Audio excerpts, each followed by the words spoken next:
Pops and the Rican. Pops and the Rican. Look at this. Pops and the Rican. The Pops and the Rican. What? The Pops and the Rican? Look at the top of his head! Look at his head! Pops and the Rican. You said, well, like you were going to say something, and I'm waiting, because you said, we should start talking. I said, well, and then you just, I stopped. yeah, so I'm like, okay, well, hey! What's going on, Dennis? Or Pops, I should say? That's how you're going to start?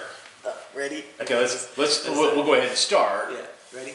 Hey everybody, it's the Pops and the Rican Show with Pops, and I guess that would be me. Yes, and I'm the Rican. My name's Steve. Rico the Rican. Rico the Rican. I'm man. just, You're just going to start off like that, huh? well, you know, the last episode, we were talking, and I said, so what am I supposed to call you? The Rican, Rico, and you said... What did I say? I don't even remember what I said. I don't remember either. That's because we should have recorded it. Yeah. So we could go back and watch it later on. Who's watching? Yeah. Oh wait, That's a good point. I think we think we could, should. but Maybe I should go check But that out. But I do remember Yeah. that I said, should I call you the Just Rican? call me Steve, call me Rico. Rican is fine. And so I said, oh, I'm going to call you Rico. Oh, And so that's and you ended it with that? No, I don't think I ended Was it the with that. conversation just like, okay, You really didn't have a whole lot to say about it because I was the one who just said, I'm going to call you Rico. Don't like So Rico the Rican. So yeah. And we'll just kind of go from there. So anyway, this is the Pops and the Rican Show. yes. You can find us everywhere as long as you have an internet connection, I guess. I like don't that. know. I like that you can find us everywhere. Everywhere. Everywhere, all the interwebs and the Yeah. yeah, okay. And if you're having difficulty finding us, maybe you should do a better search of Pops and the Rican. I don't know. So Right. Anyway. I just failed at our social media. That's what, if you can't find us online, Pops and the Rican is not taken, guaranteed. So Well. go online, Pops and the Rican. Follow us on Twitter. Follow us on Instagram. We're on Facebook. Pops and the Rican. We're good to go. we're good to go. All right. So what's up with you? You know, it's that time of the year. It's almost it's almost Christmas. It's almost Christmas. It's almost Christmas. And so that means that I have about 370 some days to get my shopping done. Nice. Because I don't want to start too soon. Man, dude, there's people actually doing that. They're waiting for the last minute to do it. It's always going to be something. Well, no matter what, you're going to wait to the last minute to get your gifts. Yeah. Well, I've just decided a while back that the only presents that I really have to buy, either from my wife or for my son, but since he moved to Portland, pretty much I just said to him, hey, go to Walmart, find something you really like, just grab it and run like crazy. And if you don't get caught, tell yourself Merry Christmas from Pops. From Pops. And if you get caught, Right. don't call Pops or your mom. Just leave it. Because Don't even acknowledge us. Don't even tell us. As my pops always said, you get yourself into trouble, you get yourself out. Yeah.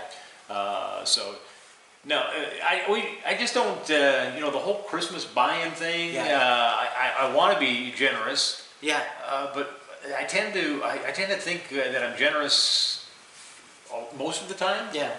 So I don't wait for like one special day, and I'm gonna go out. I'm gonna go out on a Black Friday. Oh, I don't even. Yeah. No, uh, can't do Black Fridays. It is Yeah. horrible. Or what do they call it now?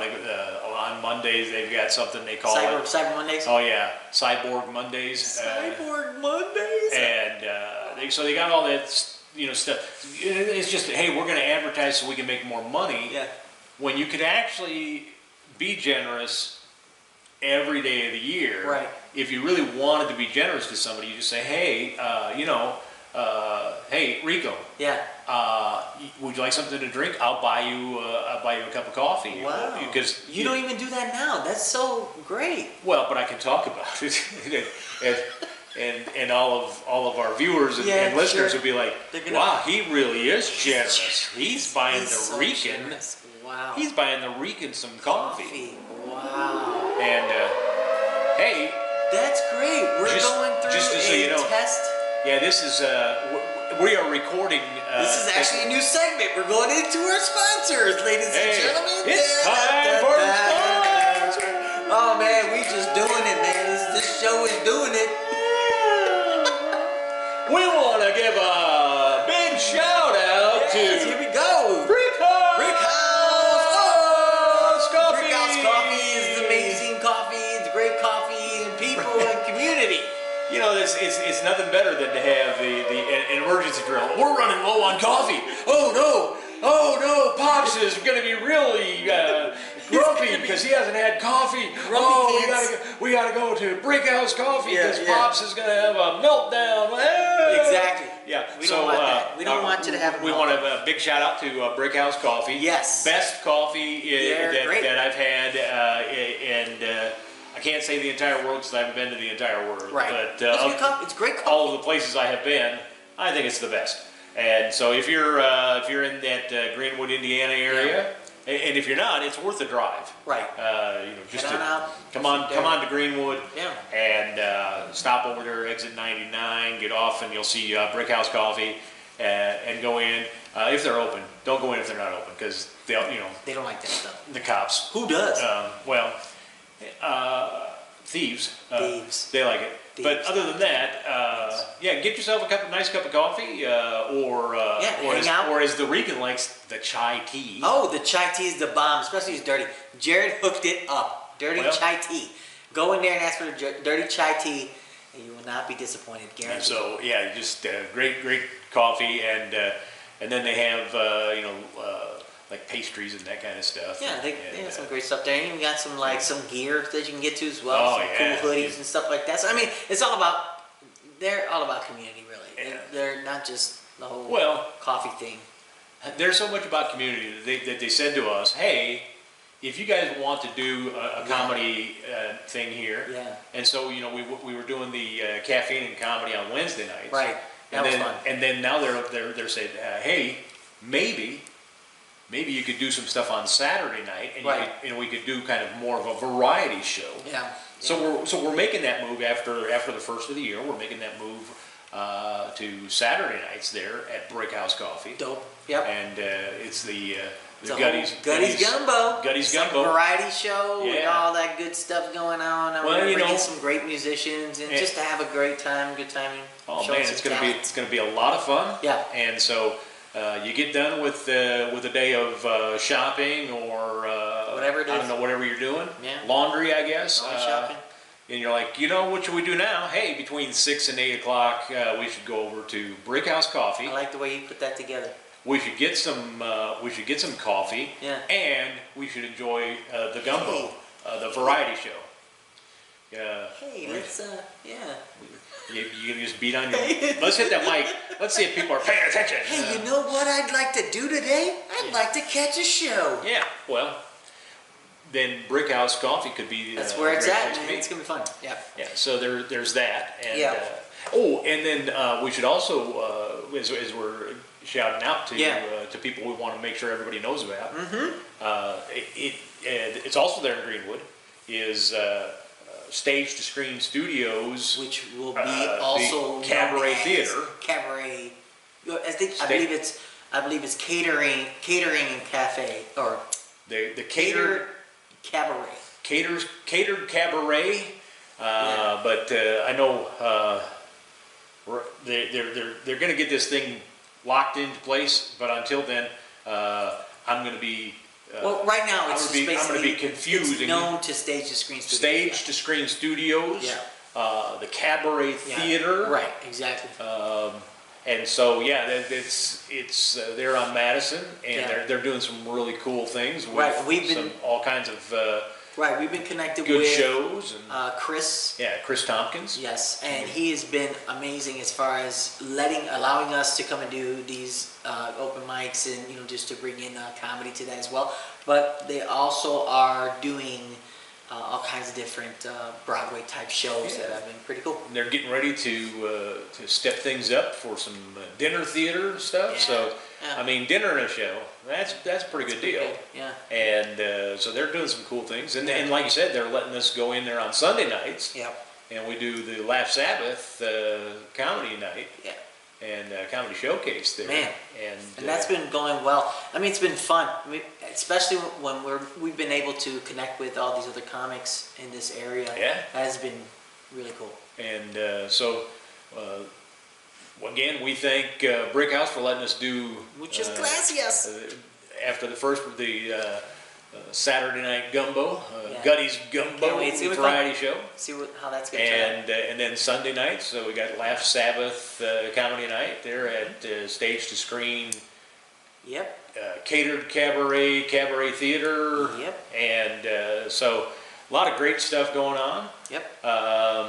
One other shout out we need to give Which is to the host that has no idea that we're recording the Pops and the Rican podcast in her theater, but she said we could do stuff. She's awesome. Yeah. She said we could do stuff, and so I said, well, don't tell her we're going to be over there recording this podcast, but we're actually recording the Pops and the Rican show. Yes. At Christie's Off-Broadway Theater. Right. Which is in Shelbyville on 16 South Tompkins Street in Shelbyville, Indiana. Shelbyville. Yep. And Great place. Great it's spot. a great little theater. Yeah, I like it. It's cool.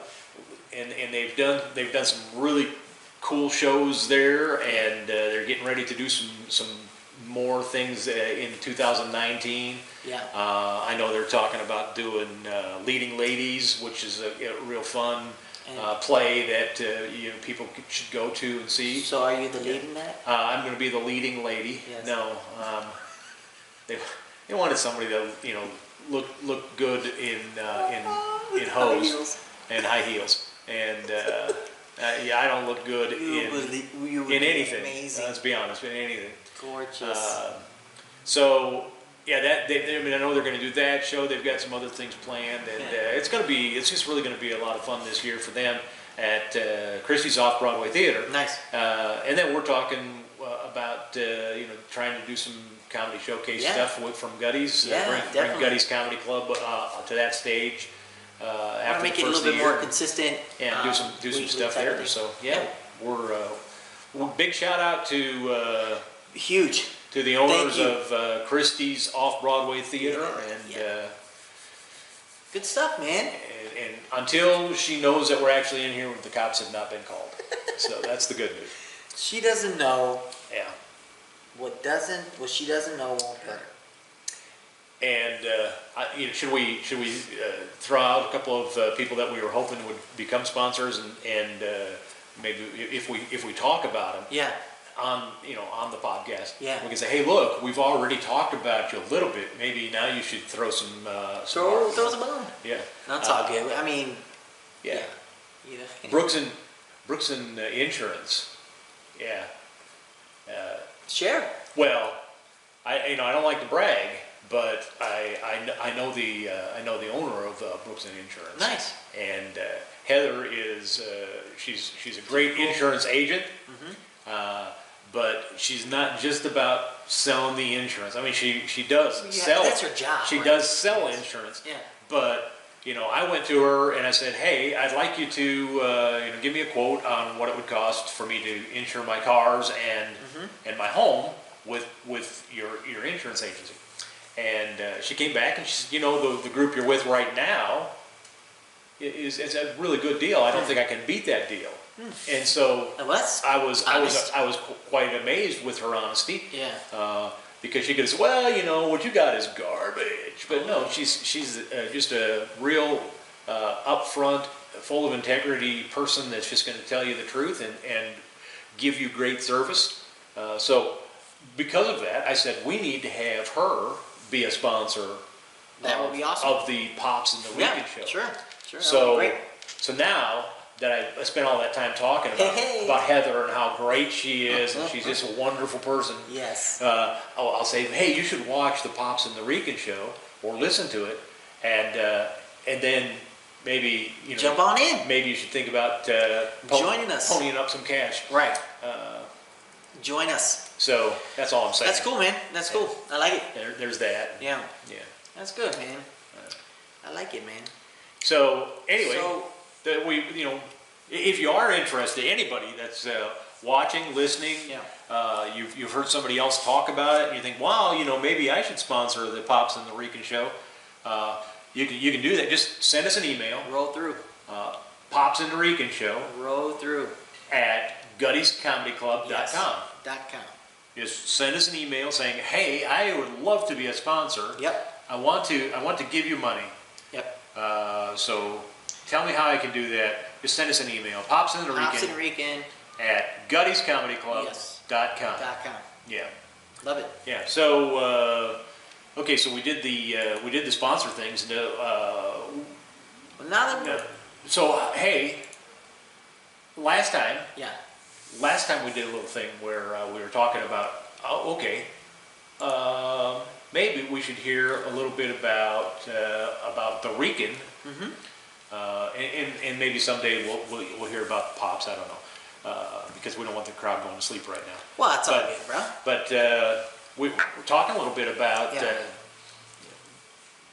So let's get a little bit of background on the Okay. Rican. How did you get started doing comedy? Okay.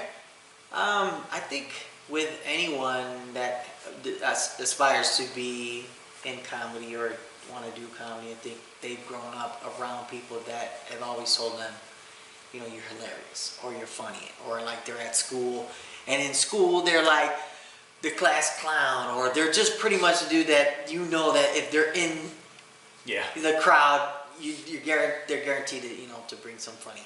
And I was always like that. I was always the one looking for just a way to make people laugh. So my thing was always just looking for an opportunity to be Right. stupid funny, Yeah. right? So that has always been since like little shorties. Like, you just know, he's just the silly one or the kooky silly one. And so growing up like that, everybody knew me that way. And The then in kooky high school, Rican. just that crazy Rican, right? So knowing that, kind of sparked it for me. But it's really wild how I first actually went into knowing all about stand-up comedy, like comedy in general, that can, like, with jokes. Yeah. And the way that it happened was I actually used to listen to my father. He was a preacher, or he is a preacher, still doing it. And in his sermons, out of nowhere, in between, like, he didn't plan it, but he would make people just die. Right. Okay, and at that moment, I'm sitting there going, I like that. Like everything else, Yeah. I wasn't listening to anything else, but I was listening to when he made that audience laugh, that stuck. That's usually when I woke up, when the audience is laughing and the preacher's like, hey, I got Going in, right? Yeah. like, hey, I don't know what you said before that, You're right, preacher, exactly. but evidently that was funny because the entire crowd laughed. Exactly. It would just be like a roar, right? And I clung on to that. I was like, I want to do something like that. I just didn't know it meant like stand-up comedy. I just knew I want to go up there and just do that and make people laugh. Yep. And then I stumbled on, later on in high school type of thing, someone like all the different artists out there, like Richard Pryor, and I didn't really have like everybody's always saying, who influenced you the most? And I really didn't have a solid, I could just say, boom, this guy. Because I didn't have their albums, I never like tried to sneak it in or anything like that. I just so happened to hear them. But to be honest with you, like the only comedy that I really had growing up was the Carol Burnett show. Yeah. Tim Conway. Yeah, like I Oh, grew up man. with that, dude. Yeah. And it's like on TV because it was just, you know, it was like normal cable, you know, channels. So that's what I had, and especially the Carol Burnett show, just because it was later on in the night, and I would watch them, and I loved doing like acting and stuff too as well. So it was like learning about sketch and learning about doing stand up was kind of the influences that was happening. And then to top it off was like my family was just hilarious. My family, everything that they do. I mean, from my dad's side, my mom's side, and that was like my influence. Like my brothers, and they're just hilarious. And so I grew up around that, and that was my first taste of, you know, what it would be like to do comedy. And so then I was like, well, then later on, as I got older, I learned about you know, doing like Christmas galas and shows to host shows and things like that. And I met up with you know, my best friend Brent Stackhouse, and then eventually it just led to that because it just felt right. You know, it was just like a natural way of being introduced to that. But I wasn't introduced to like clubs. I wasn't really in that scene. I just knew about, you know, I just want to do comedy. I knew about Comedy Central, and as I was getting older, I knew all about them, but I just didn't study like I should. And then when I really took the dive into stand-up was it back in 2002, 2001, when I was like, okay, this is something I think I want to really do. Yeah. So then I started studying joke structure and punchlines and setups and timing and all that stuff. And then, you know, I was like, wow, this is dope. And when I got introduced to that, I was like, oh snap, you know, I can really go up there and have a set. Yeah. You know, learn about, you know, stage presence. And I think that's something that a lot of people, when they don't often think about or really understand the work that goes into preparing a comedy. That's the thing, dude. So I knew about the natural side of just being silly and saying funny stuff and going into character, and like that guy over there, you start going into character and I didn't know what was that. Right. Like it was like an unknown place. Like, what does that mean? Like, what's a punchline? Yeah. I just knew that if I say this at this time, it's gonna be funny. Right. That's all I knew. And so I didn't know that process of what the science behind what a set, you know, between in comedy. Well, and I think that there are a lot of people that have that natural propensity to draw laughter wherever they go, to help people find the funny in whatever they're looking at or doing. But when it comes to doing it consistently, you have to be a little bit more intentional, and you got to give it some thought, and so it does take some effort, and it's the effort is there, but you also have to take you have to take a few steps of being willing to put yourself out there. Yeah. Yes. When you're hanging out with your family and your friends, and you do, you know, this little guy, you're not even thinking. You're comfortable because you know your family, they're not gonna, you know, shun you, disown you just because you made the entire room laugh, you know. Right. Or even like if it's not funny. Right. They're not going to sit there and be like, because they've had a consistency of. If you do something and they go, okay, well that wasn't so funny, they're like, okay, they'll just smile and nod. Right. I'm like, oh, okay. Or they just, okay, they'll rip you shreds. Go on, mijo. Right. Go, mijo, go. No. But yeah, or your brother would just, or they would just destroy you. Sometimes they'll destroy you. Be like, oh, that was stupid. But you're an idiot, or you know, they'll rip you. In doing comedy, you know, you're going to a place, you're going to some place where you may not know anybody in the room. Right. And you're putting yourself out there saying, okay, here I come to try and give you something that's going to help you to laugh. Right. You know, and so that takes, it takes a lot. You got to put yourself out there. Bro. And that, to a lot of people, That's the most scary thing. That you step, know. that initial step, dude. Okay, so let me ask you this: when you first started doing comedy, Yeah. what was the worst bomb you've ever experienced? Like the worst that you've ever experienced? Because I got one, dude, and I know a few people that are probably watching this. Hopefully, they watch it. They know exactly the night that I bombed. It was horrific, and it's always great to talk about that. Well, I got so many. But I'm saying, like, when you first started, because Yeah. you know, when you first start doing comedy, Yeah. you go with this high hopes of, oh, I'm gonna murder these people, Yeah. and then Well, you're just sinking. Like, It's interesting. You talk about how you kind of came at this from a different vantage point, a different angle. Yeah. But when I get to my story, I'm gonna tell you when I get to my story why it was a reality check for me, because I didn't have any clips of it. Well, for me, I will tell you that I got started. Really, I was doing motivational speaking in middle schools and high schools. Okay. And Wow. And But how old were you when you were doing it? I was 6. No, I was saying motivation. I was an inspiration. Like I said. I was. When you first started thinking, okay, I want to do this is stand-up comedy. Well, actually, I hadn't even really thought about it as I'm going to go do stand-up comedy. Okay. I kind of had this. I had this inkling that I had a message that really could help young people understand that they're born with innate greatness and unlimited potential. That was my message. Okay. And so I would go out to speaking to schools, and just by the nature of who I am, I found that much like you were talking about your dad, as he was preaching, would throw some comedy in, some funny in. Yeah.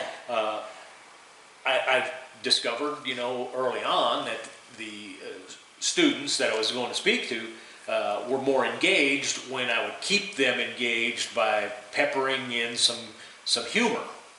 Wow. And so, I was kind of booked as a motivational humorist. Oh, okay. And then people would say to me, "So how long you been doing comedy?" I was like, Okay, so it's really like, okay, See, I'm a motivational humorist, which means I'm going to motivate you and I'm going to have some humor. Yeah, but I'm not really a stand-up comic. But when when you talk about doing comedy, Yeah. they expect you to be funny all the time. Right. Where a motivational humorist, as long as every once in a while I was humorous, they You're were doing okay the job. with it. I was, Exactly. and so, and then I met a guy, Steve Rizzo, great comedian. He's had the PBS specials and Steve Rizzo. Yeah, and he basically he said to me, he said, "Well, what you're doing is comedy with content." Oh wow, so he kind of like flipped that on you. And I was like, "Oh, so Wait if a I minute. get rid of some of the content, then I could do some comedy, maybe." So I was like, "Yeah, I might be able to do that." Yeah. I don't know. And so I kind of really backed into this, and so when I do know that when I finally said, "Okay, I'm going to make the jump, I'm just going to do comedy. I'm not going to do the serious stuff, Yeah, I'm just gonna go get in out and there, hit him with jokes. Hit him with the jokes. fire away." And I remember I was invited to do a guest spot. Okay. And so I was like, okay, this could kill, because I've got all my stuff. I know these stories are funny. Ready. I know all these stories are great, Yeah. And so I got up there and I'm like, ready. hey, I'm going to hit you with this punchline. Right. And everybody's like, What does that mean? They didn't even. And- Oh man. Wait, was that like the first 5 minutes of your set, or the first 2 minutes? no, it was Just it was started the first, literally the first punchline that I threw out, on that guest set that I was doing, was kind of that. Here it is. We're still waiting for the. Here it is. We're still waiting for the Where's the punchline. funny? And like you said, you know, I really had funny stories Yeah. that I used to illustrate points in my motivational stuff. But here, Okay. I So didn't the have the rhythm- structure. I didn't have man. the structure of, hey, here I go, I'm telling a story now, it's a punchline. Boom. Ouch. You know, Ouch. and so it became clear that if I was going to do comedy without the content, because the content kind of set things into So, place. okay, so it's like a setup. I think the content of it. content was more helping me set up so that people Right. were ready. They were like, this is all pretty boring. Yeah. Now he's gonna. Oh, thank you for sharing something that was humorous. Wow. Okay. You know. Okay. And so I didn't really have the structure of a good solid setup, going to the punchline, going to a tag, or going on to the next topic. Okay. And so it took me a little while. Yeah. To kind of find my footing with things. So when did you first learn about setup and punchline? Like the whole timing. I was 4. Gosh, man, you're ancient, dude. I know. I've been doing this since. I remember when comedy man, you was. go No. Back in the day. Don't do it. Listen. So when you did that, and you were like, okay, this ain't working.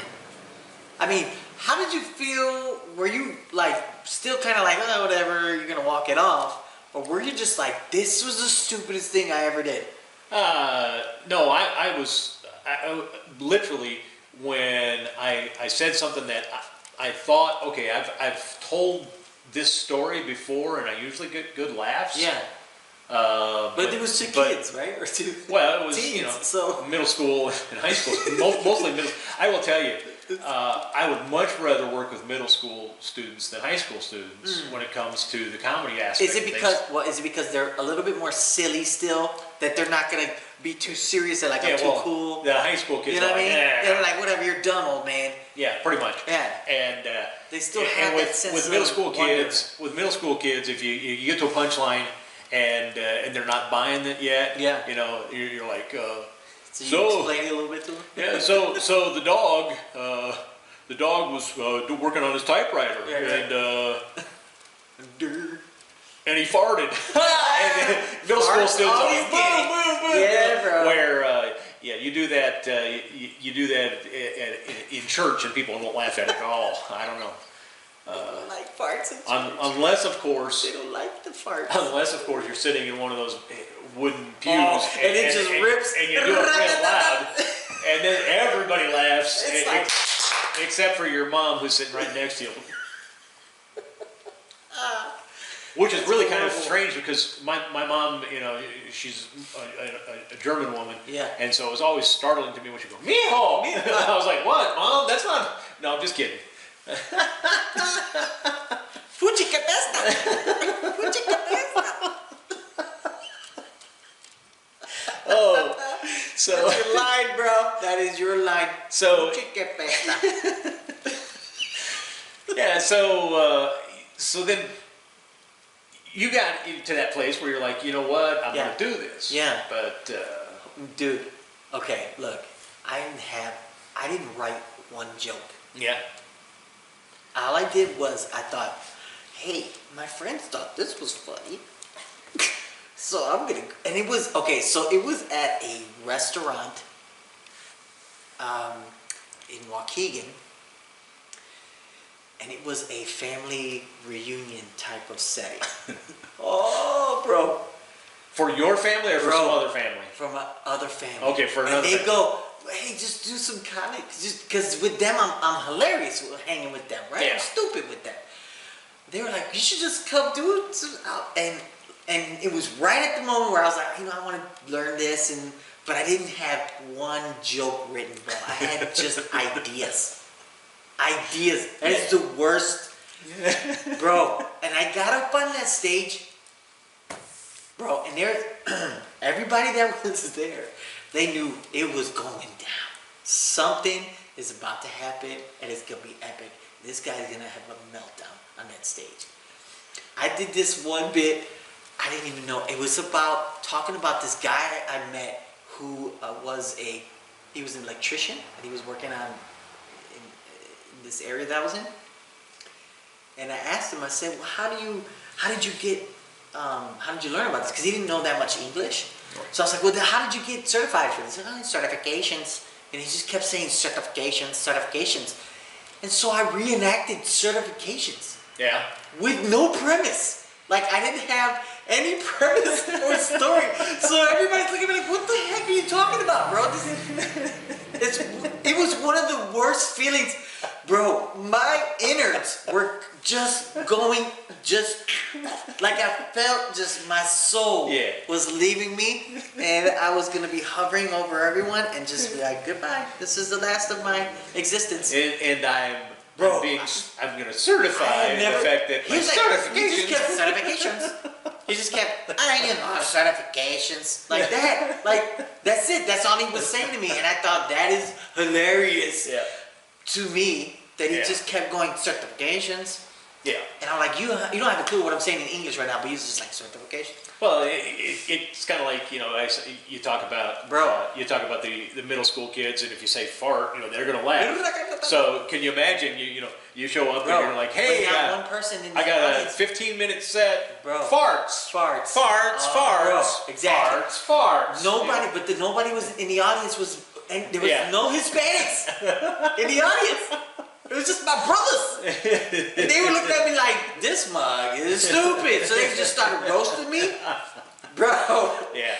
And I was like, I deserve it. I deserve that. It was the worst. And when I left that, I don't even think I did a minute, 25 seconds before I decided, yeah. My soul was leaving me. And so I left out of the place and I was looking into traffic like, I'm gonna do it. This pushed me. But it obviously, I didn't do it. But what happened was that night, I was just like, you know what? It's pretty obvious the reason why this happened. Because, and even people that were there, like my boys and the people that were there, they were still encouraging me. They were like, dude, you don't know, the setup. You don't know the process of it. Right. And that's why they were like, it's not that you're not funny. Right. Right? It's just because you don't know. You didn't know. You went up there like an idiot. You shouldn't have done that. Right. Number one. Yeah. But I was like, you guys asked me to do this. But I trusted them, and I was like, you have a point. And that really motivated me to go, all right, now I need to get myself out there and just study. Learn about what it was. And I got books, and I got all kinds, and I was watching all kinds of different Comedy Central Premium Blend and all this other stuff that I was watching just to get an idea of what it was, because I've performed in sketches and I've done stuff before where it was amazing, right? We have just fun and stage presence was there, and I know about that, everything about that, right. But I just didn't know. Okay, this is a totally different thing. Right. Stand-up comedy is completely different, yeah. And I needed to know. First of all, that was stupid. Don't ever do that again. And then second of all, it's gonna happen again, but this time be prepared. Be ready that you have your jokes and you're confident. That's how it goes. And now learn the craft. Learn the process. Learn the beats. Learn the. And there is something that you can learn. Yeah. The logistics of comedy. Okay. You can learn how do you find a premise? How do you bring the funny of that premise forward? How do you set things so that you're going to help people to laugh? Right. But doesn't that but also... it takes a lot of effort to do the writing and the editing. Yeah. And it's frustrating when we run a couple of open mics, and when both of us will often go to other mics to either just to go see the scene what's going on. Yeah. What's the talent that's out there, and we'll go out to work on some new material or whatever. And you go there and you got these guys that they get up there and they're like, oh yeah, I should have written something tonight. Right, and it's frustrating. Yeah, that's frustrating. When there are people that are really putting the work in. Yeah.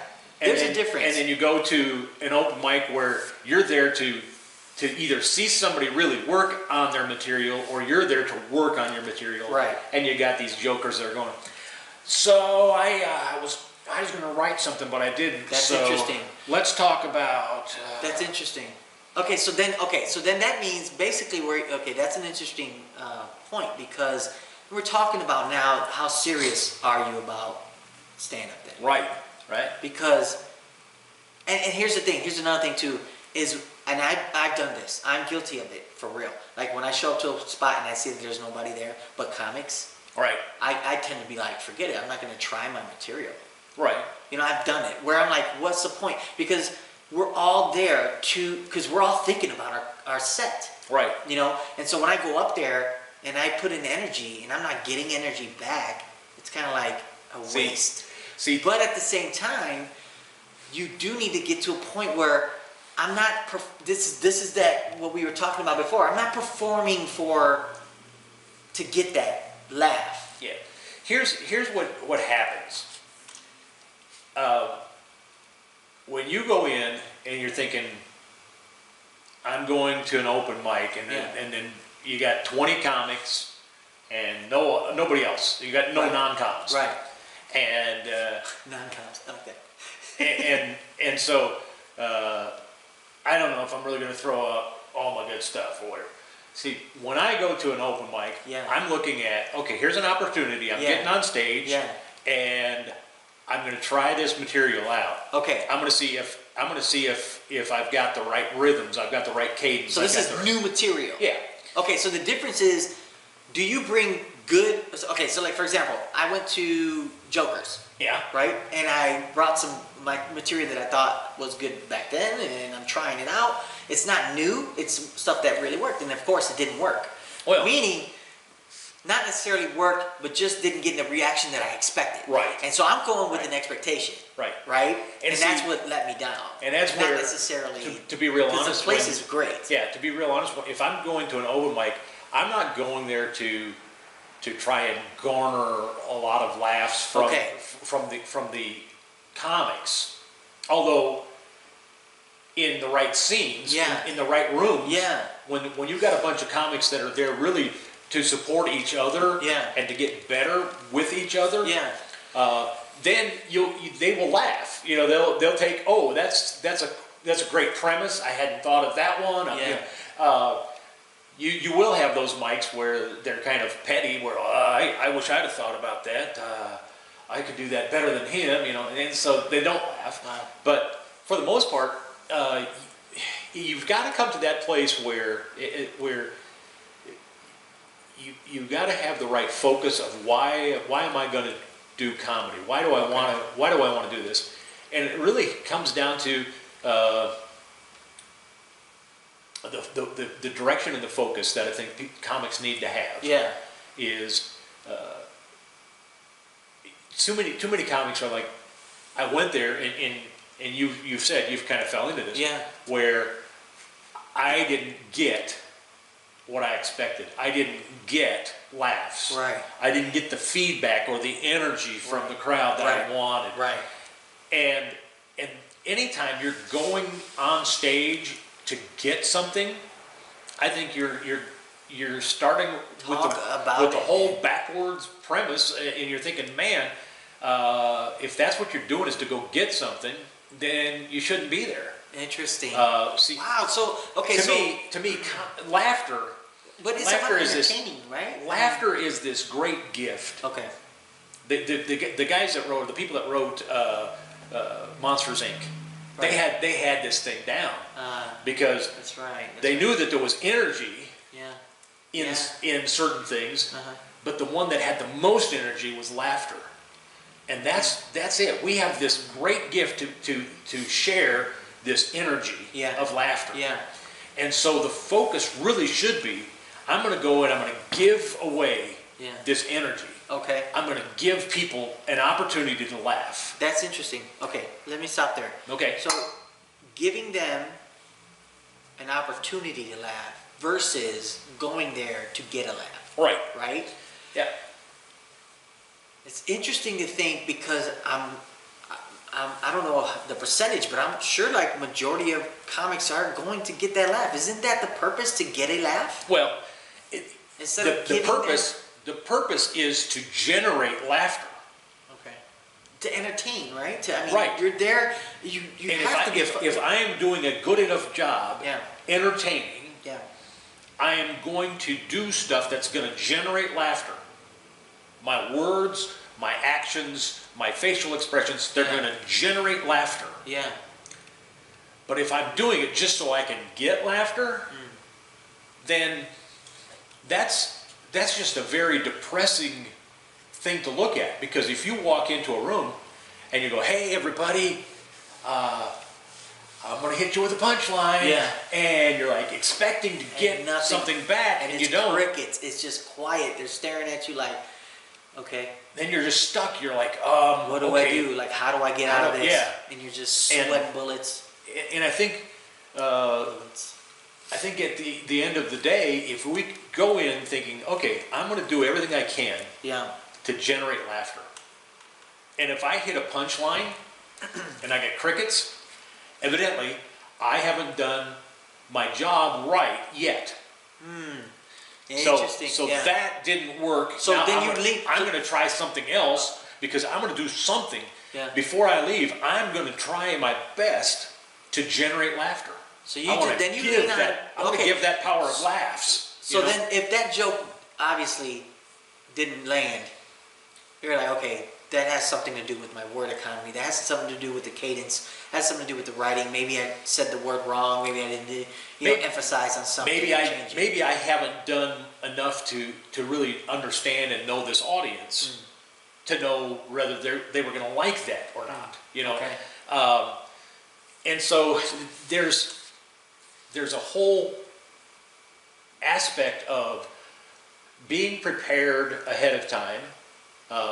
Try to get as much knowledge as you can about the people that you're performing for, and that, Yeah. so that when you get there, you're not getting up there to tell a bunch of senior citizens jokes about, so I don't know if you heard this hip hop artist, That's all. and at the same Yeah, time, Roscoe. at the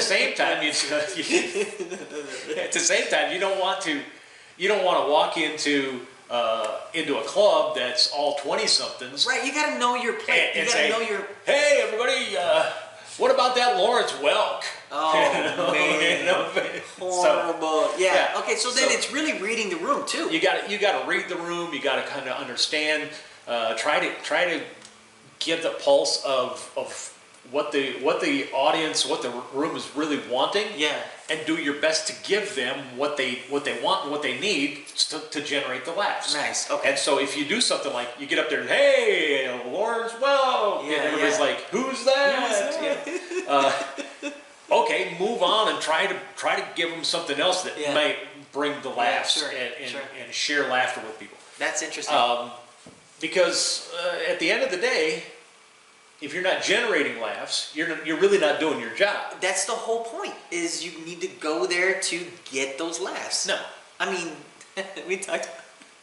You're giving them a chance to Yeah. laugh. You're- right, but I'm saying your the job- point is to entertain. Right. Your job is to entertain. You need to be entertaining. Help those people laugh. Laugh. Okay. That's your job. Right. Give them a reason to laugh. See, because I mean, there's so many different sides to this, man. I mean, you got those who think that you need to be killing every 12 seconds. You got those. I mean, because if you're preparing for something on TV, it's like you got to, kill. And then you got those who just go on stage and just murder from the beginning to the end. And then you got those who just have a cadence to their act. Everybody's different. Yeah. But the end goal is, like you're saying, is to create an environment where your jokes are giving others the opportunity to laugh. Yeah. You're doing what you can to generate laughter. Okay. Yeah. And I think the problem is when we do something that's not generating the laughs, we walk away saying, wow, I'm not funny. I'm not funny because I didn't get any laughs. I didn't get energy from the crowd. Man, dude, I used to walk around like that. There's times where I still get that way. And when I go out, and it happens quite often, more than I want to admit most of the time, where I go out and I don't generate the laughter that I was anticipating. Yeah. I don't walk away saying, well, I didn't get what I wanted. I go, wow, I have to do more work. That's it. Okay. Really, it's just so that I'm better prepared Yeah. to share the laughs. Yeah. Okay. That makes sense. Because at the end of the day, it's that power of laughter that it's our privilege that we get the chance to give that power away. Right. And if we're going in thinking I'm going to get some of this, I'm going to siphon power off, then it don't work that way. it's just backwards. So let's go out and give it away. Yeah. Let's do as much as we can to help people laugh as often as possible. Yeah. Now, when you find guys like Steve Roy, who Killer Comedy, that's those are. You got to get a laugh. You got to get a laugh every and I understand the premise of what he's saying is if you are doing something to produce laughter every so many seconds in that, that's going to be a killer set. People are going to be like, that was so great. I walked out of there just hurting, my sides hurt because I was laughing so much. Yeah. But do you think if the purpose is I want to do everything I can to help people laugh and laugh the most, then to produce laughter every 5 seconds or every 4 seconds or whatever, to produce that laughter, that's a great goal. But it's not. But is that too mechanical? Like it's too structured enough to where it could fail? Well, I mean, if it doesn't come out natural. Yeah. Again, which goes to the question I wanted to ask you. Do you feel that you need to be born with this innate ability to be able to be funny, or can you learn to be funny? I think the difference between the two, like you got the separation between if you look at the upper side, just the top tier of comedians versus those who are just struggling versus those who are hustling, I should say, not struggling, but hustling to get there. Yeah. And you could see some people might judge and say, "Oh, this joke really, he's not that funny," but yet, just the difference because this has always been the thing where you go, "Okay, that dude is funny, he's got it." Versus that dude is funny, but he's got a lot of work to do. Right. Those that are natural versus those who just have to work at it. I think there are a lot of things that... Does that make sense? Okay. There are a lot of things that can be taught. Okay. And that goes with that joke structure. Yeah. But I think if you got people that don't have a sense of humor, and they don't see it naturally. They don't see the funny naturally. Yeah. They're going to have a hard time pointing it out. Yeah. And see, to me, that's what I think. Yeah. I think as a comedian, it's our job is to look at life and find the funny. Yeah. And point it out so everybody notices. Be like, okay, there it is. Yeah. Right. And then versus, I mean, I don't know if you've ever experienced it, which I'm probably sure you have. Have you ever been in a place where I've been in like so many different like outings or like hanging out with family or friends, right? And it's like just this big party and stuff where I just felt like I'm on fire here. Like whatever I'm saying, whatever I'm doing, if I'm getting up, you could see eyeballs are waiting to see what's he about to do. That's just crazy stuff. And there's an expectation. He's about to generate laughs. Exactly. Like when you go into a place, and I'm not saying that I'm like the stuff. What I'm saying is I've been able to create this expectation. Yeah. Right. Because I've been with so many people, hanging out with my friends over there, where it's like there's an expectation of Steve's coming. Right. Right. Yeah. Versus okay, Steve's gonna be there, that's gonna be there, like they overlook, like the guy who's just there trying to be. Yeah. I don't know if there's. I'm Yeah. trying to make it clear. If Well, I'm making it clear, but there the are- differences between that. There are times when you go places, especially when you get together with a lot of comics. Yeah. Okay. There are some who are just more gregarious, Okay. and it's just, there's a stronger nature in them Okay. to be funny all the time. Okay. Great point. You know. Like, see, for me, I'm totally opposite when I'm around comics. Yeah. Wait. And I know some of that has to deal with like my internal, like what I'm thinking Yeah. inside my head is insecurities or whatever, anxiety. And I'm in the middle of all these comics, and just like, what's up, babe? Yeah. Like I don't really, but when I'm around those that know me, like, and the people that I've established that this is what I'm doing, this is who I am. Like, Yeah. It's like my natural ability. Yeah. I'm like, whatever, like let's do this. Yeah, you've got. And it's crazy. Again, it's kind of understanding the audience. Right, that's true. And- yeah, read the room. And so Yeah. there are certain people that are always on, Yeah. no matter what. Yeah. And so when you see them, you want to step back and go, okay, I'm going to watch. I'm gonna watch I'm this see guy. what He's funny. see what they're doing. Yeah. And then there are some that, it's funny because my wife will always say, to people say to her, oh, he must just be so much fun at home. Oh my gosh, they just say that to my wife Oh. too. They were like, And- how do you deal with him all And- the time? Because I'm like, And my wife's kind of like, yeah, he's just a load of laughs all the time. All the time. That's such a lie. Such a lie. But it's not that we have to be on all Yeah. the time. Yeah. We do have our serious moments. It hurts like crazy when that happens. Right. Because Yeah. but we have these moments where, okay, we can be regular people. Right.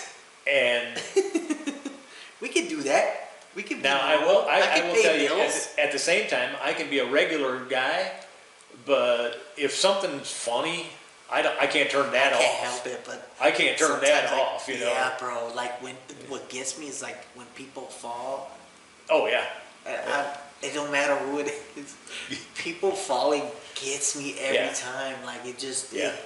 And I'm like, because I've experienced that a few times myself, where I'm looking, I get up like pop up quick, and you're just like looking to see if somebody hit you.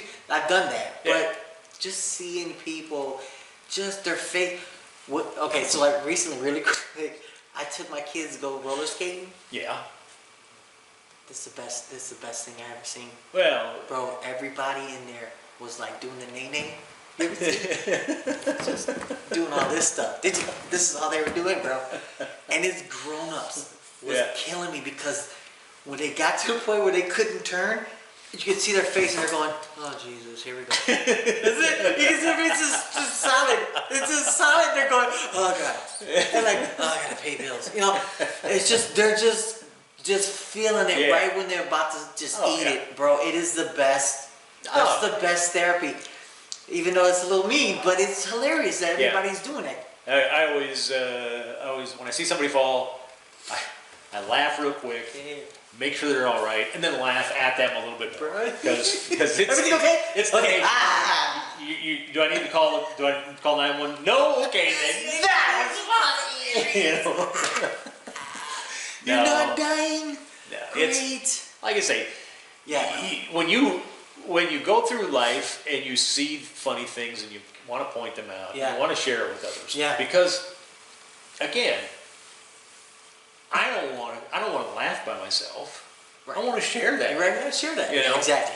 And so it's man, let's get together and just cause each other to laugh. Let's generate laughter Yeah. so the whole room can Yeah. laugh. Yeah.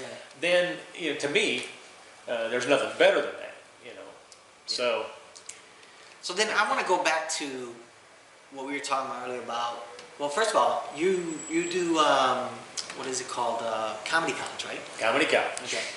So when, I mean, what is that all about? Talk a little bit about Comedy College is basically it's a 6-week class. Okay, so it's, okay. That I take people through.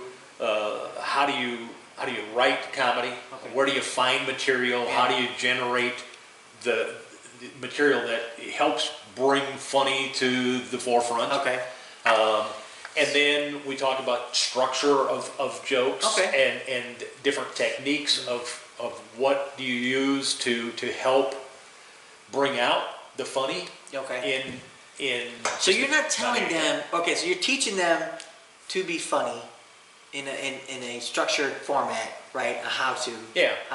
take what they, because obviously if you're going to take a stand-up class, you think you're funny. So you're going in with that, Yeah. with that expectation. So now let me show you how to, I wish I would have had that.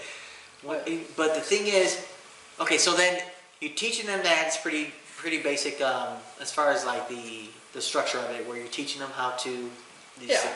6 weeks, and then getting them on stage, and then they perform, right? I'm assuming. Yeah, we talk about performance presence, Yeah. stage presence, Yeah. just little things that have Yeah, the important profound yeah, impact yeah. on a set, Like how to hold a mic and things yeah. like that. And so we talk about all of those things, and then we'll do a showcase with them, let them do a 5-minute set Yeah. that they've prepared through the writing exercises and the working on the material and that. And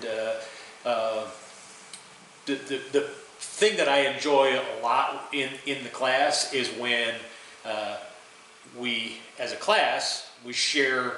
I have the students share a new bit that they've written, and then they get feedback from the others, and it's in that time where you get to see how fun it is when you're helping each other punch your material up. You're trying, you're really helping people edit for shorter setups or clearer punchlines or getting the words in the right order so that it just gets to a much better, stronger laugh. Yeah. The laugh is generated with much more intensity in that.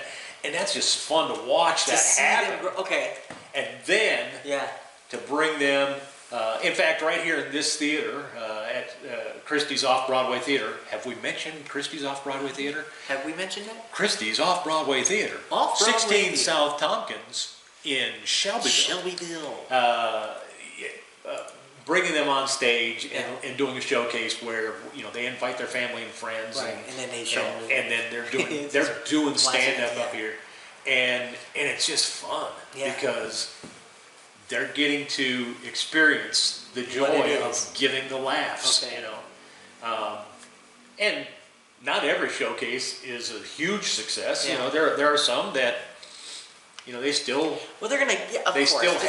still have some work to do in terms of editing some of their I stuff. think that's expected, right? I mean, Yeah. it's your first time. If it's their first time doing it, then you Yeah. expect, okay, maybe some of this is not gonna work at all, but at least I'm gonna support But you. it's going still up on stage and doing it. for the most part, it's just a lot of fun to watch because they're getting up there and they're putting themselves out there. That's why I said, you've got to be willing to take that.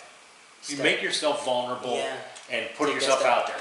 Okay. And then they do that, and some of the laughs are huge. Some of them are, Yeah. groaners or whatever. Yeah. You might get a chuckle, whatever. But everybody's having a great time. And that's the one thing I say, all the open mics that we run. It's gotta be fun. Anytime I'm doing a show with anybody, Yeah. a showcase or whatever, I go through kind of the ground rules, things you shouldn't say, things we don't want you to say, Right. those types of things. But at the end, I always say, hey, the most important thing is have fun. Have fun. Okay, that is key. Yeah. To have fun, because honestly, dude, it took a while for me to get used to bombing, Yeah. because it's gonna happen. Yeah. And it took a while for me to just feel like, okay, this really sucks, but am I having fun? And I had to really, because, which is gonna lead to what I wanted to show you or talk to you about, this technique that I learned. Okay. But prior to that, it was just a constant feeling of, okay, I'm so into my joke sets right now that I'm not even having fun. And it's true. It's like you really want to, because we're so insecure, at least some of us are. I know I am. I'm so insecure sometimes. I gotta get the approval, right? I'm like, you gotta laugh at my jokes because it's funny, please. We are so Just insecure. And by people. we, I mean me. No. I think I speak for some. I mean, there's just there are some a lot of anxiety and insecure people. insecurity. When you're going up there in front of people to make them laugh, I mean, that's a big deal. And they even say that's like one of the top scariest things is to be a speaker. So I would deal with that because I'm so in my jokes, Right, and my set. Yeah. That I'm like sweating and I'm about to go on, and I'm just like, dude, I'm not feeling this. Yeah. This sucks. And this is because I had this mindset of, I want people to love me. I want people to like who I am. I need people to just enjoy, love me. Love me, please. Please love me, please. Right. So I can't. But getting to since there was a couple times where you had to smack me in the head because it's like, dude, just go up and do it. And I had to learn the hard way to enjoy myself because it takes me back to those times where I'm in the living room with my people, and I'm loving it because I'm being myself and just being. You're having fun. Exactly. And you don't have this expectation or this. I have to be funny. Right. No, it's I'm having fun, and when I'm having fun, funny things are happening. Right. And so just me getting up there and having fun, now it's generating the laughs. Yeah. And that's, again, it goes back to our job is to generate laughs. But you gotta also try to create an environment for yourself on stage, not only to own the stage, Right. but a sense of comfort.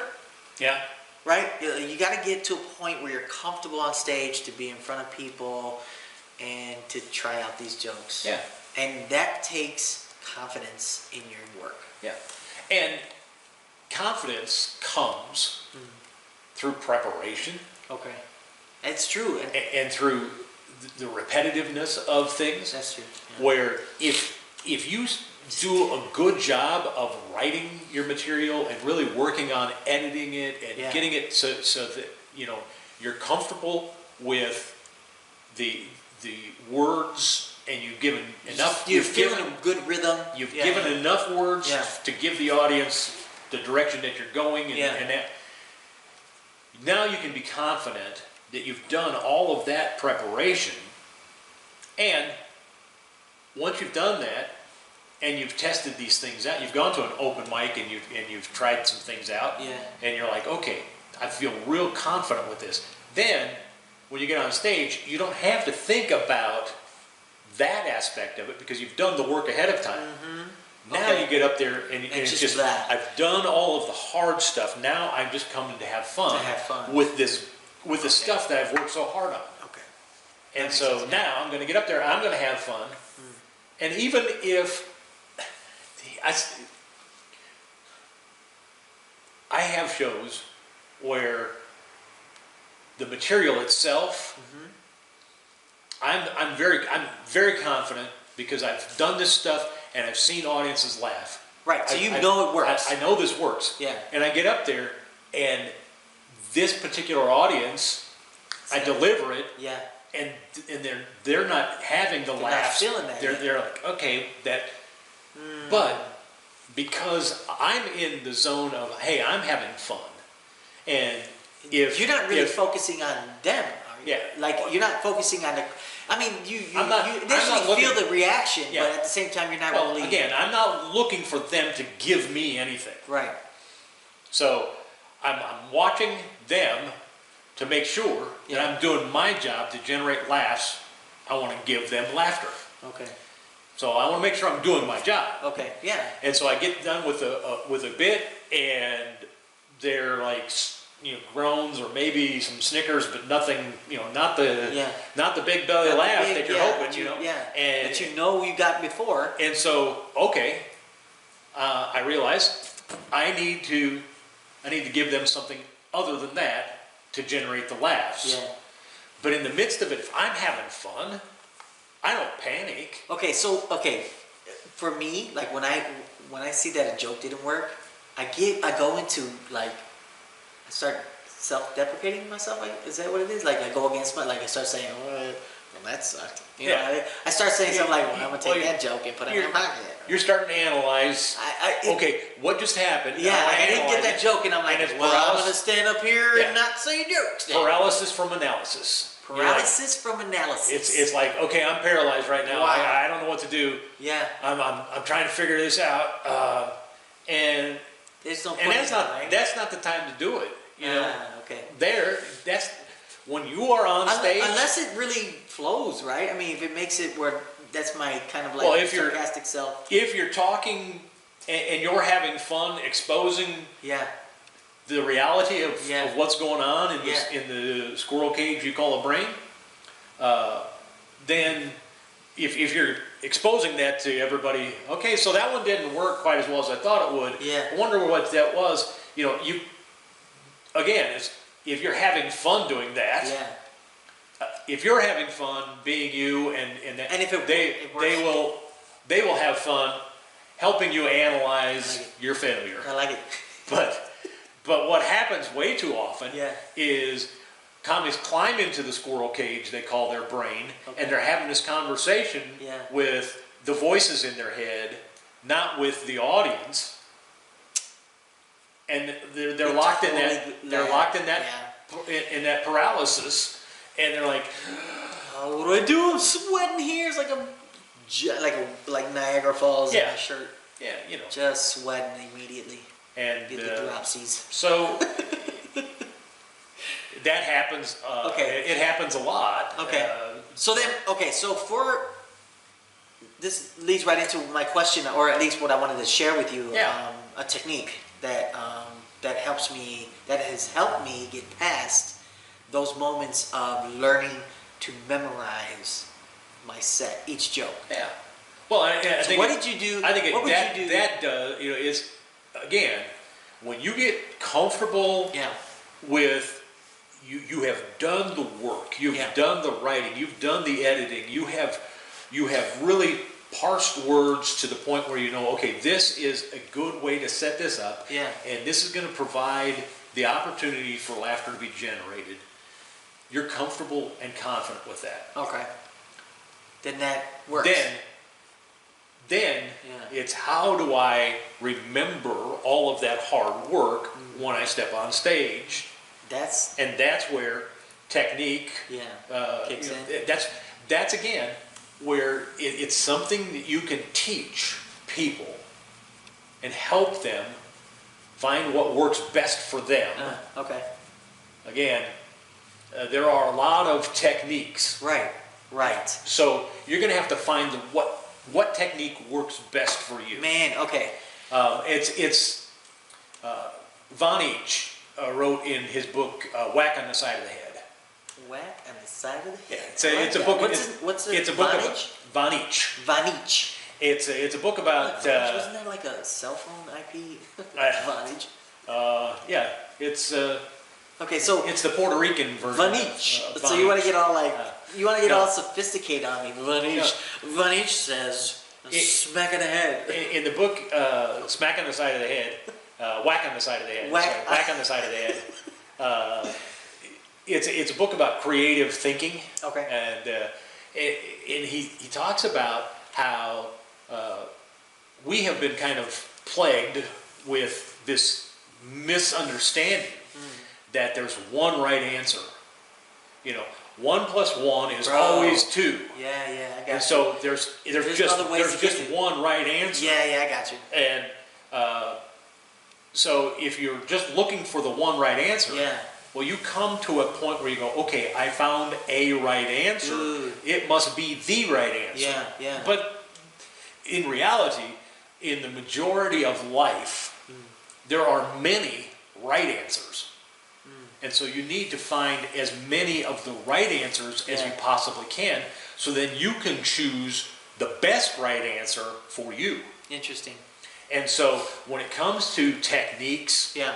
I- It really I- doesn't. As long as it works for you, then Yeah. great. It's not. Doesn't make it the Bible. what works best for you? Right. You know, there are comics out there that are one-line comics. Right. That works really well for them. That Exactly. technique, It takes their character. Yeah. I got that you. technique works Yeah. really well Yeah, for yeah. them. Where there are other comics that if they're not a character, you know, if they're not doing a voice or, you know, so they get on stage and no longer are they this guy, but oh, they're this guy. You're doing that you guy. know? And Yeah. that works for them.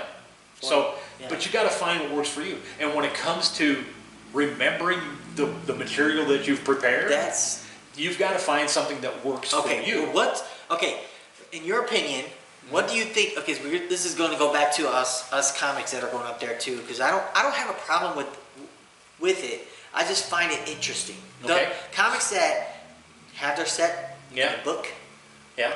and they come up to do their set in a book. Now, okay at an open mic, okay at a showcase. I think an open mic, again, It's okay. To me, I don't have to a me, problem, but an I'm just open saying the mic, difference. an open mic it's perfectly fine because to me, when you're going to an open mic, it's like you're going to the gym to work out. Okay. And if you've got a set, more of a- you've got a set of exercises you're going to do. Sure. And you're like, okay, Right, I got to remember to do this. Okay. So you take a little slip along with you, or depending on which gym you go to, they might even have like a notebook that they want you to take with you, so you can keep track of how many reps you did. Like on an app on your phone. Yeah. I got you. So So the difference. when you're doing that at an open mic, Yeah. if you're taking a set list up, or if you've got something there, it's Shouldn't perfectly matter. fine. It's weird to me sometimes when I go up there. I even tried it. I tried it, but I never went to the book. Yeah. Well, It's like That's- it's like a crutch, Yeah. for me. Like I go up there and I set the book down. It's almost like I'm smacking it off the seat because it's in my way of my bit. yeah. And it's like I just can't. I don't know. I can't be like, let me see. I can't. I understand. For me, I can't do that. I understand. But I commend those who go up on stage and do it. Like, wow, bro, do it. Yeah. If it works for you, if it helps you, great. Yeah. But I know they wouldn't do it at a feature show. If they asked them to do a showcase, of course you should do it. But I've seen comics who bring it even in showcases where they have it up there with them, or they're flipping through their phone, and it's like, whoa, like how far, like how do you separate the difference between the two of feeling professional versus, do you have to switch your mindset of I'm a professional and I should go up there and Yeah, I think honestly, I think it's become a little bit more acceptable to have something that's going to be there to assist you. Yeah. And as far as I am concerned, if you've got something that you're using to assist you, Yeah. so that you can do your job but to generate the laughter, Okay. But then to me it's okay. okay. But when the thing that is there to assist you is a distraction, Okay. it's either a distraction to you or to the audience, Okay. Yeah. to where they're paying more attention to the assistance item Yeah. than they are to you giving them the reason to laugh. Yeah. Then I'm like, maybe you should do something else. Okay. So then that leads to what I want to share with you. Because I'll be honest, yeah. you know my memory is pretty horrible. Great. I want to help you with this. Well, I know, but there's a lot of times when I've got when I'm doing a show Yeah. where I have printed out in some large print on paper kind of my set list that I put on the floor, Wow. Okay. so that it's not like cue cards, or anything like that, but it's there so that I can just glance down and see it. Now- It's an assistive item for me. Just in case. It's there to assist me. I but- just couldn't do that. I but feel if like it it's- would be a distraction for me. But if it's a distraction to you or to the audience, then it's not serving its purpose. Right, and I feel like because of the fact that I don't know if I have ADD, but it's just it's Oh, just yeah. like once I go into that peak, I'm like reading them, okay, and I just completely Yeah. zone out. See, and I have And that. I can't have that distraction like that, I or at have least that, for something on stage with me. I have that HD. You get ADD. HD, LD, HD ADD. CDB. It's HD ADD. HD ADD. It's ADD in high def. Oh, yeah. So no. it's like, everything's really close. Okay, So, but yeah, if you can come up with a way Yeah. that works well for you, okay, if it's an assistive Yeah. device for you, okay. Well, let me. and I think that's what you're kind of wanting to share with me is Right. an assistive device Okay, that so- helps you. So right. tell So- me, how do you Okay. what assistive device do you use? Okay, thank you for that. That's great. I appreciate that. That's for me. What has helped me now, and it's just recently. Have you ever heard of mind mapping? Oh no, I'm sorry, Mind Palace. Mind mapping or mind palace? Mind Palace. Um, Mind mapping is like you have an idea and you put like different Yeah. ideas that are tied to it. I'm talking about Mind Palace. A Mind Palace. I played Minesweep. Okay, so I know you. Minesweep. Okay, what I mean by Mind Palace. Okay, so have you ever seen? I don't know why even I'm gonna ask this question. Have you seen the series Sherlock with Benedict Cumberbatch? Yeah. The dude that plays Doctor Strange. Have you seen Doctor Strange, or at Well, least the? Yeah. Okay, he plays Sherlock Holmes, and in the series, there's a couple episodes where he uses his mind palace. This is also written, I believe, in the actual Sherlock books and stuff, where he uses his mind palace to get information. Okay. Okay, and there is also a TED Talk about this, and I think I'll have the link in the description when we're done with the show, where he talks about this. He's an average guy who learned this technique to memorize things.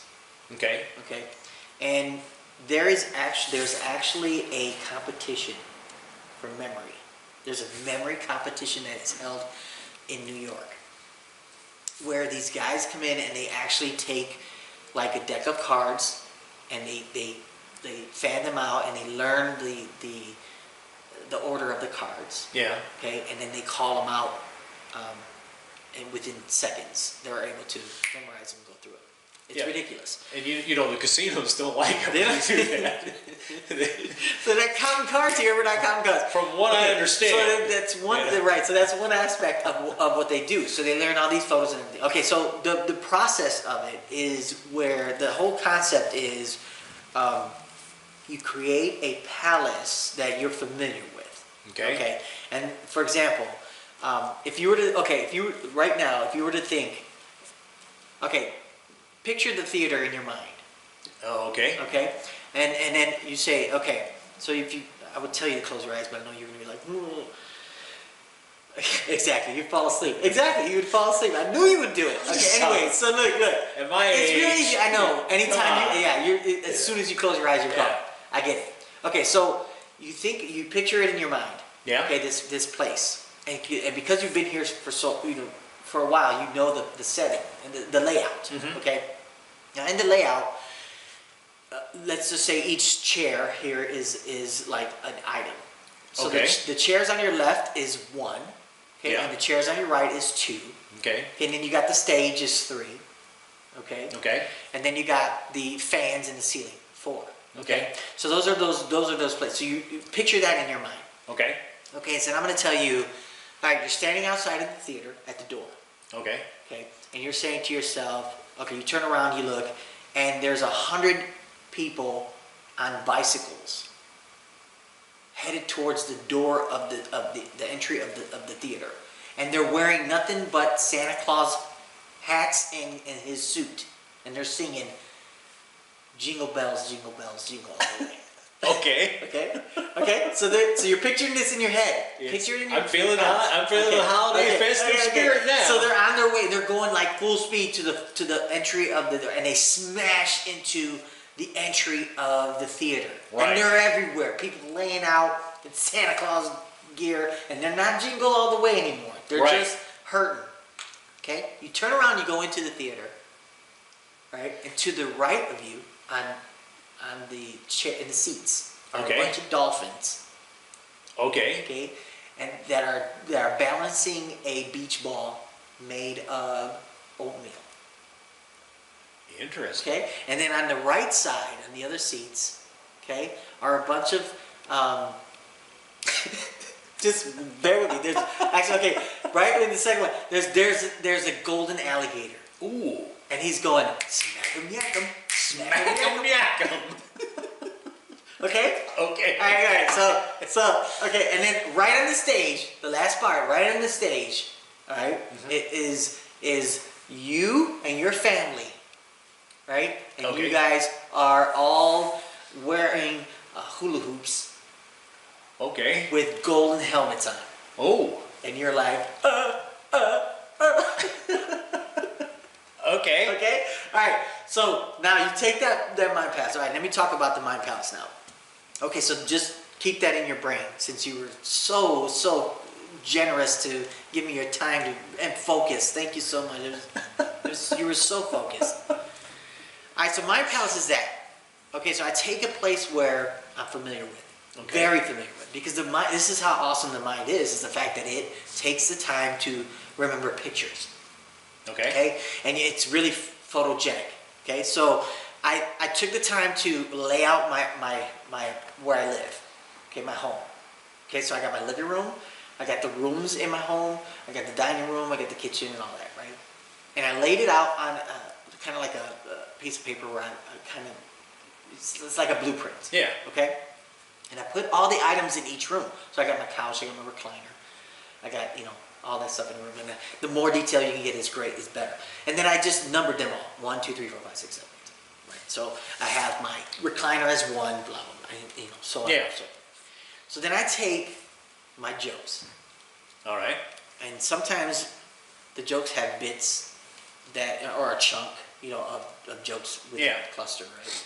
So you can either make, like, let's say I make my living room all about my family, and I have 10 jokes about my family. Okay. Right? So then in recliner number 1 is going to be the joke about my uncle. Okay. I picture now, I take words in my joke, right? And I take ones that I can imagine and create an image. Yeah. So I picture my uncle. It's about him talking about the weatherman saying something about the weather outside. So he's sitting on the recliner with snow all over him. So the more ridiculous you can make it, All right. right, the more your mind will remember this. Okay. So then I make him sitting on the recliner with snow all over him, and the weatherman is on his knee. Okay? Right. See how odd that is? Okay. Yeah. Well, now I move on to the next joke, which is going to be on my couch. So on my couch, I talk about the yellow bus, right? Okay. And I put a giant yellow bus on the couch, right? And it looks all ridiculous. It looks like what I envision it is when I talk about it, when I explain how it is in Chicago. And I see my daughter in the yellow bus because she's a part of the joke, Okay. and she's waving at me. Okay, so the next joke is going to be about the yellow bus. Yeah. Okay, so now I come on stage with this confidence of, okay, I know each and every joke now, Right. and I envision Yeah. the stage to be my living room, because I'm about to talk about this. So this has helped me remember and build confidence in my jokes. So basically, what you're doing then Yeah. is in your mind, Yeah. you're kind of giving people a tour of your palace. Right. Like here's my recliner. Right. Or my uncle. My first joke. Right. Here's my couch or the bus. Exactly. So Okay. it's like I'm setting up the stage Right. to reflect. Like, you can do that way. There's so many ways you can do it, but for me, what works is I can visually see my recliner, so Right. I know, okay, my first joke is about my uncle. Yeah. And then if I see my pouch, then I'm like, okay, it's about the yellow bus. But then I take the number that's attached to it. Okay. So since it's 1, and in my book, I put in 1 through 10, Right. and then I just circle 1, and 1 is uncle. 2 is this. And couch is 3, so then it'll be yellow bus. So now I tied all of that craziness in my palace to that joke and to that number. Okay. And so now I'm like, okay, well, 2 is, okay, cool. 1 is my uncle, 3 is yellow bus. You know, Yeah. I'm already thinking about that. And plus with the visualization, it helps me remind me what is it about. Right. So now the premise is set up where I'm like, okay, I'm going to talk about my, how I grew up on my yellow bus. So Yeah. that's what I've been able to do for me. Like, I know it sounds crazy, it could, but it's a method that has helped me tremendously Yeah. to remember and to have that confidence. Because now I go up there with confidence that I can pick and choose. The more I sit and just take the time to learn Right. about it or to create this place, then when I go up there, I go, okay, 17 is this. And I go, 17 matches with 2, so I can just, transition over to 2. Yeah. And because 2 is about this. And now I'm like, oh snap, like it really is helping me generate this sense or feeling that, okay, this is my flow. And it alleviates me from, okay, what's joke number 1, what's joke number 2, what's joke number 3, what's 4. Yeah. That helps me. Well, so it's a cool method. You're comfortable Yeah. at home Yeah, or in your palace. yeah, You're confident yeah, at home Yeah. or your palace. So when you take that mentally on stage, yeah, and that's the environment that you're now giving yourself to work in, you're coming on stage with that confidence, with that comfort level yeah, that is going to be necessary. And then you have these trigger points that you are drawing from Yeah. that, okay, I don't remember what I was going to talk about. Oh, yeah. 2. my recliner. Yeah. Oh, I can talk about, Exactly. I can go right into that. and there will be stuff that will kind of spur on Yeah, your memory. yeah, So that, and so for you, this palace, what was it, mind palace? Mind palace, yep. It's a great idea, yeah. But it might not work for some. But the I don't, thing is, and because I'll for be me- honest, I don't know how necessarily how it would work for me. Yeah. Um, But at least for memory's sake, I mean, you Yeah. don't have to just do it for jokes. You can do it Yeah. for anything. But if it's, again, Yeah. if it's something that works well for you, Yeah. if you've got all of as many right answers as possible, and you're selecting Yeah. what is the best right answer for you, Sure. then Power to it, yeah, I got you. so Do you remember the story? What I started with? Our little mind palace here for the theater. Oh, We started it. uh, So what was at the door? there was some clowns riding bikes, and they couldn't get up the steps, so they crashed. You're gonna mess it all up. What? Okay, so they crashed. What were they singing? They were singing, "Baby, it's cold outside." No, sorry, no. They were singing Jingle Bells. Okay, all right, Jingle yeah, Bells. Yeah. But they couldn't jingle all the way Couldn't jingle all the way anymore. because, well, they crashed into steps, Ah, and so they were. right. So they were all over the Yeah. place. Yeah.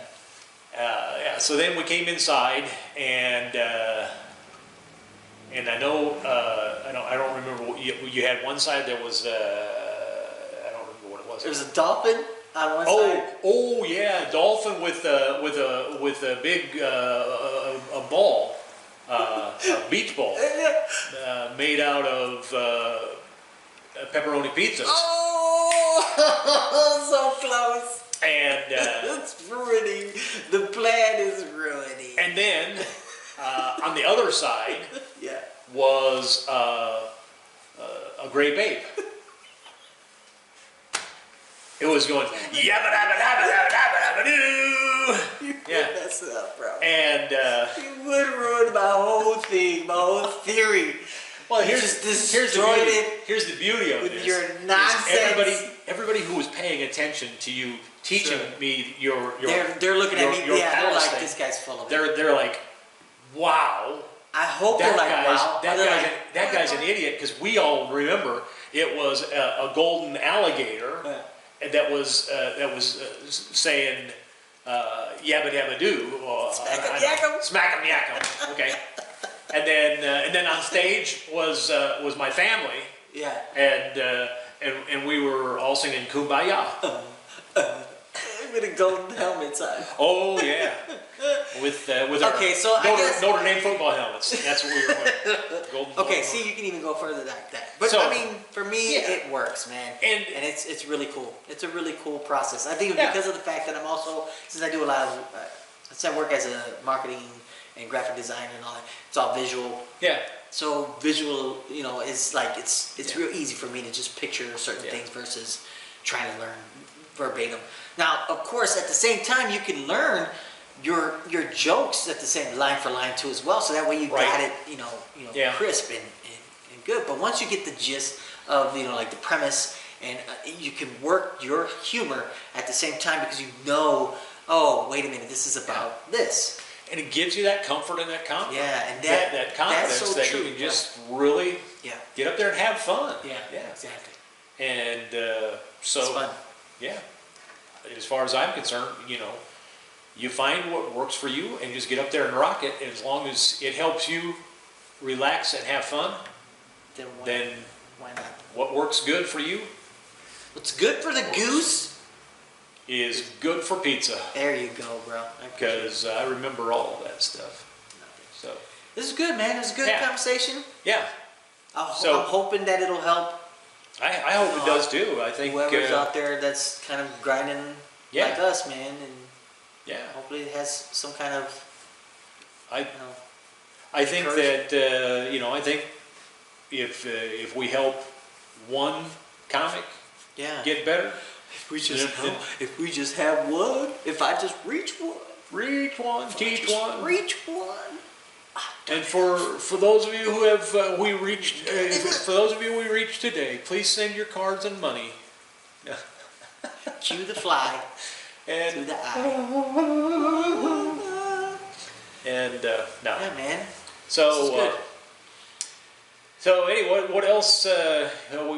We talked a little bit about comedy and how you kind of got started, but have you got anything? Have you had anything funny that you've seen? Oh that man, dude, you want to there's share some with, you want to time. share with people? If you follow us on, if you follow me on Facebook or, Dennis, or even just in general, there's some stupid stuff that I just like to. Sometimes I just like to just veg out on just stupid stuff. Yeah. But there's some really hilarious. Like, okay, for example, there's this video I want to show you. It's stupid. I love it. How dumb. So in a video of your cat. Dude, no. It's called. Okay. Okay. Are you serious, Dennis? How serious are you about your health, Dennis? I need to. Well, I 'cause think apparently you are I'm very serious about your health.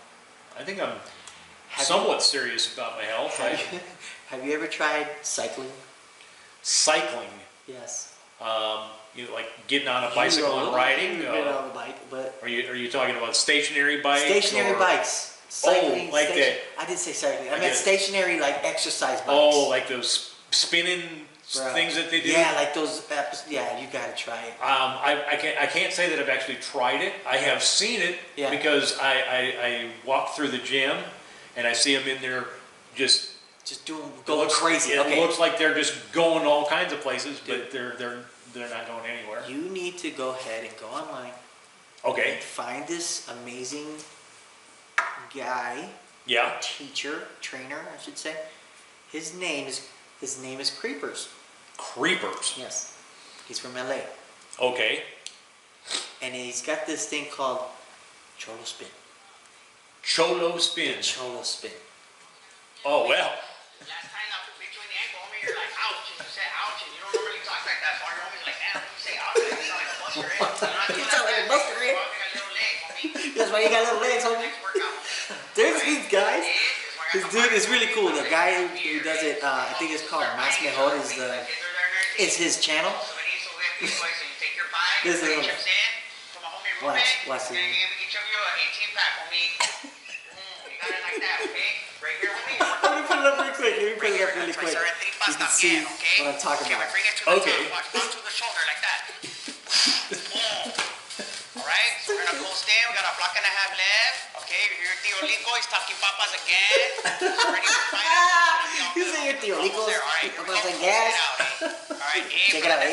Check it out, eh? Look it out. Away from negative energy, eh? Negative Right now, energy, eh? Tia's behind you, eh? She's talking man papas. Homie, tell you ain't gonna be nothing.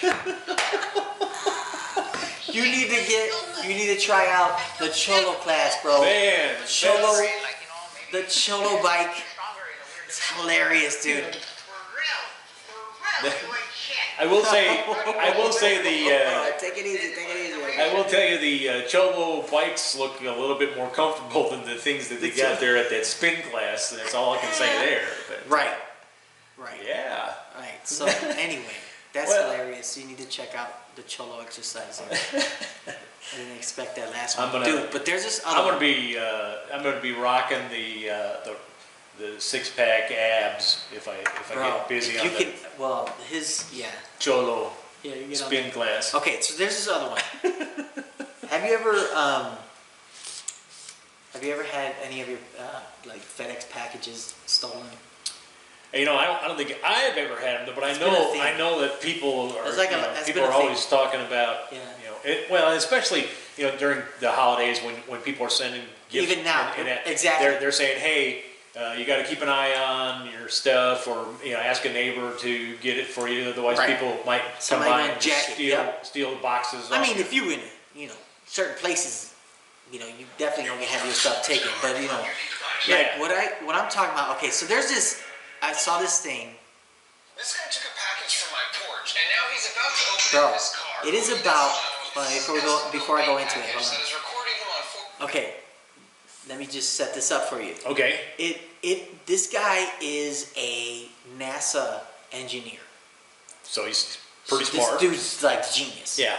And he's been having his packages taken from his porch. And he's like the worst person you want to tick off. You know what I mean?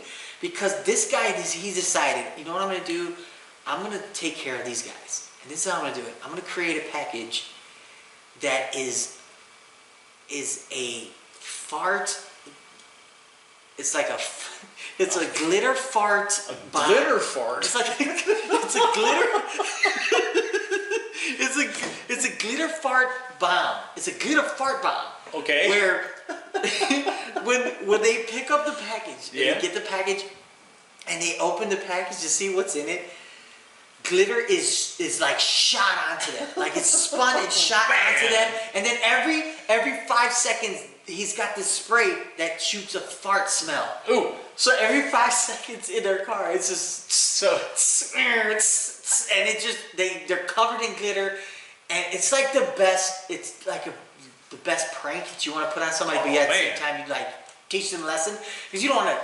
Obviously, you don't want to hurt anybody. But what he did was crazy. You got to look at the way he set it up, because the way he set it up is like it's insane. He's got like 4 cameras. It shoots the glitter out like with this spinning thing. Yeah. So he takes So- GPS. About 7 months ago, I noticed a package being reported as delivered. But So he takes GPS, Yeah. right? And in the GPS navigation, whatever, he takes it and they're all connected, like all the phones are connected. And then he has it where when they, backpacks on, and they're just going around. so he goes through it where when they get there, they pick it up, they take it, and then they take it with them. He's able to get a notification where the package is and where it was dropped off. okay. And so like the phones are built within it, so he can see who it is that took the stuff. Yeah. At the end of this, you gotta see at the end of this, the reactions of everybody who got caught, Yeah. classic. Just classic, because everybody's just like, So you're gonna hook us up, put it out there for us right here. All right. yeah. Dude. So he goes into the fart spray and all that stuff. It's hilarious.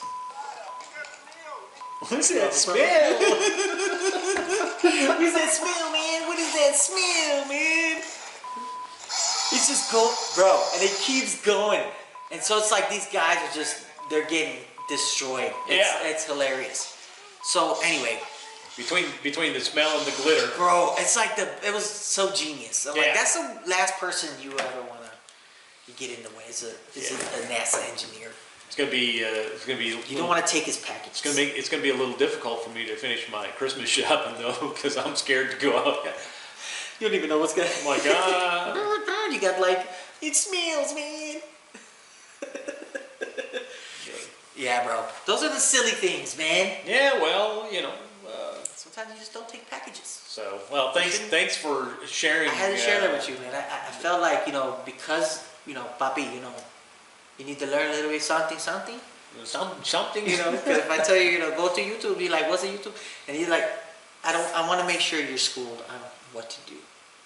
In case people are taking because you can't chase after them. No. I know you can't chase after them. Well, that's why I have a big dog. You have a dog, exactly. I have a big dog. You got Gus. Gus will take Beast care of a dog. Yeah. Yeah. So I mean, just to let you know, you can create or have someone create this fart glitter bomb. Yeah.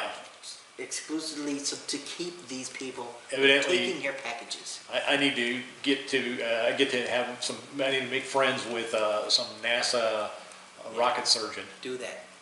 You know you got them. Because You know you got them friends, bro. Don't lie. Share. Well, You know you got them, bro. I do have a couple of real smart friends. I got one friend who just got his doctorate, Which really. and he is super smart. Yeah, Your face. he is crazy smart, and it's funny because he and I will visit, Yeah. and we have real good conversations, and then he'll say something, and I'll be like, "See, now you just went ahead and made it real obvious that I'm clueless, and you know a lot of stuff about computers that I don't know." What is that? You know. Isn't that how it is? Yeah. So. It could be anybody. Unfortunately, I have a lot of friends that are way smarter than me, so, which is, I have to keep things balanced, so I got the really smart friends, and then I've got Rico the Rican. Oh, did I just go, stop it. Zinger. Oh, man. Zinger on old Pops here. Well. Did you, I just thought I did. I'm not going to say it. What? I'm not going to say it. Okay. Can't share that right now. Well, hey, I love you, man.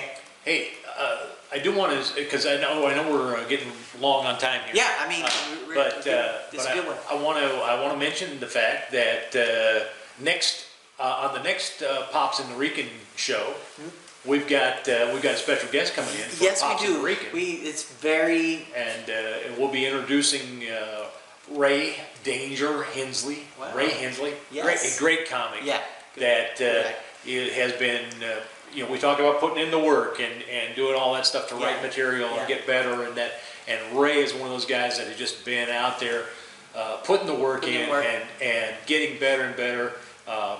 In fact, in February he's going to be headlining at Joker's Comedy Club downtown Indianapolis. Yeah. I know he's getting ready to do a bunch of shows out in LA in I want to say maybe March or April. I don't remember when he's out there, but I know he's kind of going out there to do some shows in the LA area. It's gonna be fun. And he's gonna be our guest. We're gonna kind of hang out with pick Ray. his brain about how he got started and what works well for him and that, and introduce people to Ray. And it's gonna be fun. Yeah, Lots of fun. And So here we go. hey, by the time we get to our next episode, we will have we will have been past Christmas, right? Yeah. So And feliz to the Navidad. Yeah. So Fleas and Nod, your dog. Merry Christmas.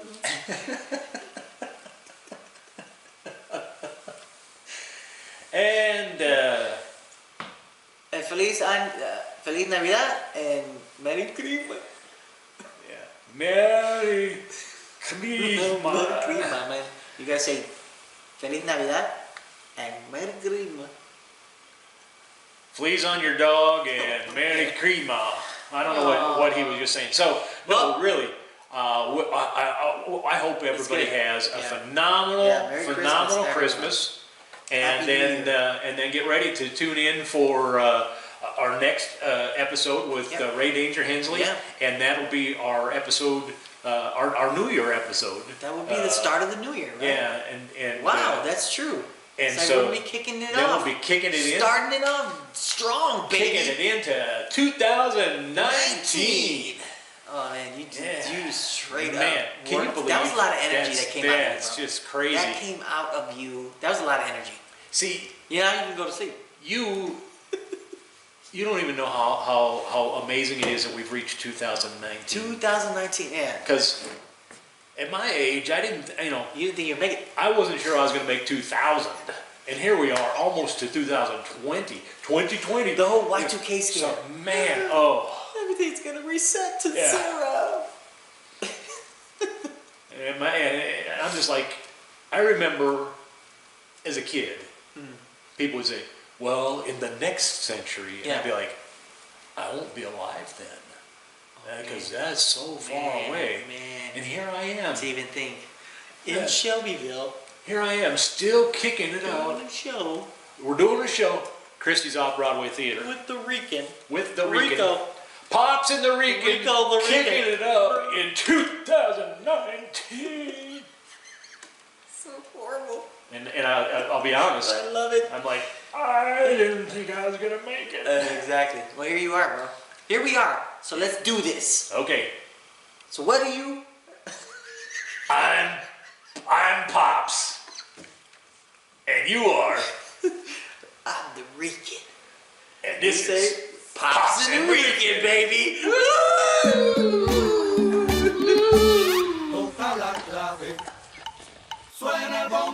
Pops in the Rican. Pops and the Rican. Look at this. Pops in the Rican.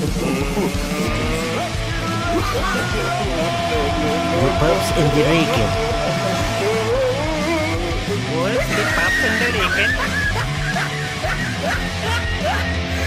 Look at the top of his head. Look at his Pops in the Rican.